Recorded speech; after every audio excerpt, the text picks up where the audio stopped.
Hello, Juan Diego. Is Miss Sewell here with some book recommendations for you.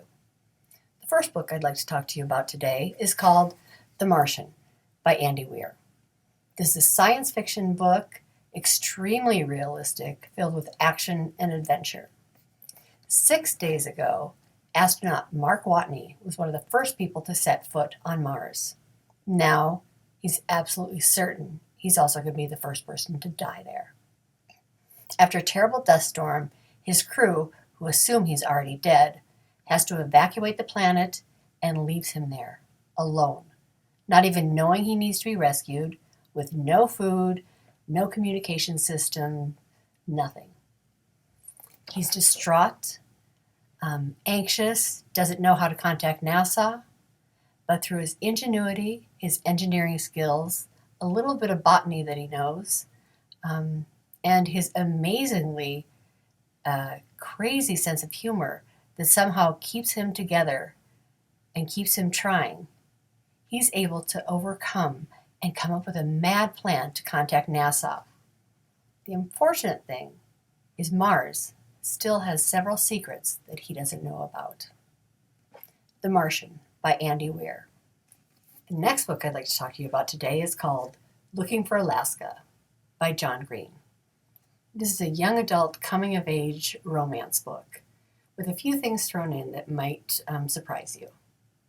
So it's about Miles Halter. His nickname is Pudge. He has an incredibly uneventful life. He lives in a town where absolutely nothing ever happens. To him, around him, nothing. The one thing that Pudge is obsessed with is famous people's last words. He also follows a very old and possibly dying poet whose name is Francois Rabelais. Now, Francois Rabelais talks about something called the Great Perhaps. And Pudge is somewhat obsessed with this, just needs to know more about it. Because he's so bored and he wants some events going on in his life, he convinces his parents to send him to a boarding school. It's called Culver Creek Boarding School, and when he goes there, he meets the most beautiful, decadent, lovely, unpredictable, somewhat unsafe girl named Alaska Young. And they become friends. It might be a good thing, it might be a bad thing, but one thing is Pudge will never be the same. It's a little bit about how one person's life can entirely change another person's. Looking for Alaska by John Green. The last book I want to talk to you about today is called The Hate You Give.